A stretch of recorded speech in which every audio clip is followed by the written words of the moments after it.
Halo everyone, perkenalkan nama saya Farah Pezon, NPM 2241-1207 dari kelas manajemen 22C. Di sini saya akan menjelaskan konsep dasar dan peranan MSDM dalam organisasi. Pengertian MSDM, manajemen sumber daya manusia merupakan konsep luas tentang filosofi kebijakan prosedur dan praktik yang digunakan untuk mengelola individu atau manusia melalui organisasi. Penggunaan konsep dan sistem sumber daya manusia adalah kontrol yang sistematis dari proses penjaringan fundamental organisasi yang mengetahui dan melibatkan semua individu dalam organisasi termasuk proses perencanaan sumber daya manusia, desain pekerjaan, susunan kepegawaian, pelatihan dan pengembangan representasi dan perlindungan tanpa kerja serta pengembangan organisasi. Untuk mengendalikan dan mengatur proses tersebut, sistem harus direncanakan, dikembangkan dan diimplementasikan oleh manajemen puncak.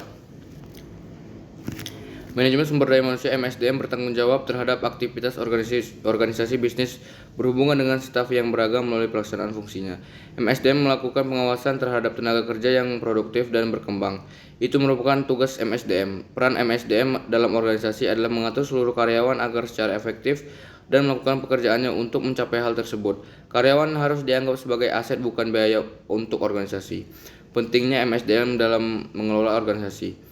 Beberapa sumber daya manusia dikelola akan menentukan kesuksesan organisasi di masa mendatang. Pengelolaan sumber daya manusia sendiri akan menjadi bagian yang sangat penting dari tugas manajemen organisasi. Sebaliknya, jika sumber daya manusia tidak dikelola dengan baik, maka efektivitas tidak akan tercapai. Komplektivitas pengelolaan sumber daya manusia sangat dipengaruhi oleh banyak faktor. Perspektif politik. Pentingnya MSDM dalam perspektif ini lebih banyak mengarah pada sudut makro. Dalam perspektif ini, relevansi dan pentingnya MSDM bertitik tolak pada keyakinan bahwa sumber daya manusia adalah aset terpenting yang dimiliki oleh suatu organisasi. Mulai level makro, negara atau bahkan internasional hingga level mikro. B. Perspektif ekonomi. Dari sudut perspektif ekonomi inilah orang sering beranggapan bahwa pemahaman MSDM tidak lain karena untuk kepentingan ekonomi semata-mata. Segala bobot perhatian dan tekanan yang diberikan terhadap MSDM seolah-olah karena relevansinya yang lebih dekat pada sisi yang satu ini. Arti MSDM dianggap lebih erat kaitannya dengan ekonomi. Dari sisi ekonomi, orang akan lebih banyak memperoleh keterangan tentang MSDM tanpa berusaha melihat kaitannya dengan dimensi lainnya. Organizational problems when its potential is not developed and its potential is not increased. On the other hand, humans are the center of all organization success when all their resources are developed naturally and confidently. Berbeda dengan sumber daya lainnya, manusia memiliki keinginan, kebutuhan baik yang fisik maupun non-fisik. Kebutuhan manusia terpenuhi secara wajar dengan sendirinya akan banyak memberikan kontribusi bagi keberhasilan organisasi.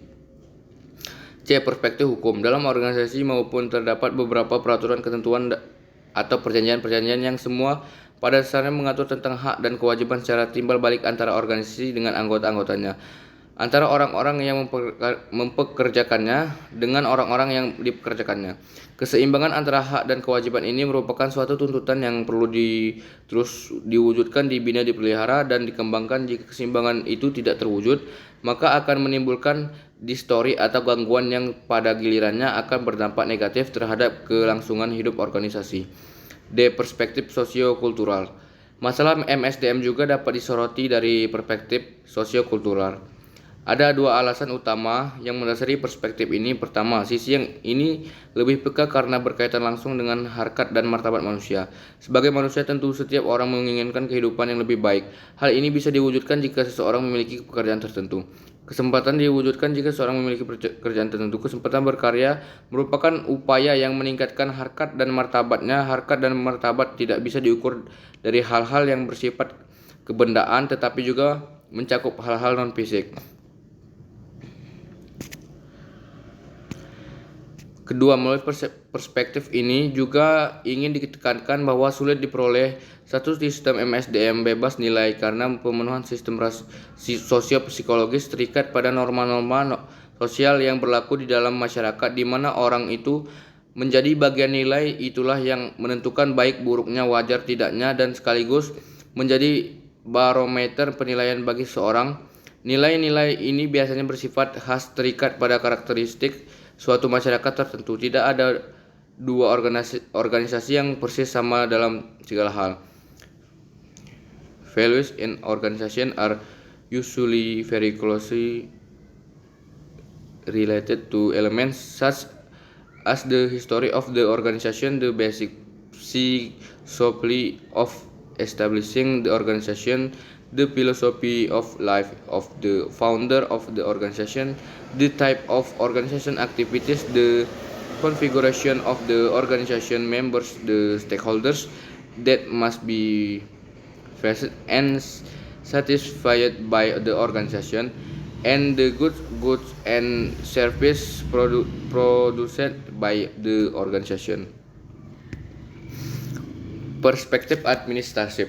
Perspektif ini menekankan bahwa peranan organisasi pada zaman modern ini semakin penting. Semua kemajuan dan keberhasilannya manusia dalam sebagai aspek kehidupan niscaya dicapai melalui organisasi. Manusia modern sekarang lebih mengenal pameo manusia organisasional. Manusia tanpa organisasi, tanpa bantuan orang lain, tidak akan dapat diwujudkan impian, cita-cita, dan tujuan hidupnya.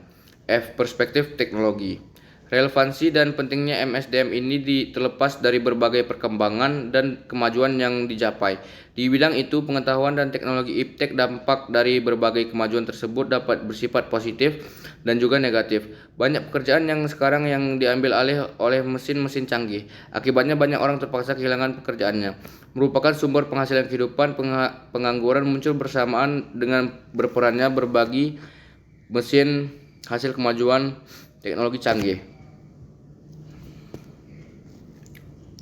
Ruang lingkup MSDM. Ruang lingkup manajemen sumber daya manusia MSDM meliputi semua aktivitas yang berhubungan dengan sumber daya manusia dalam organisasi seperti yang dikatakan Russell dan Bernardin bahwa all decisions which affect the workforce concern the organization, human, resource management function.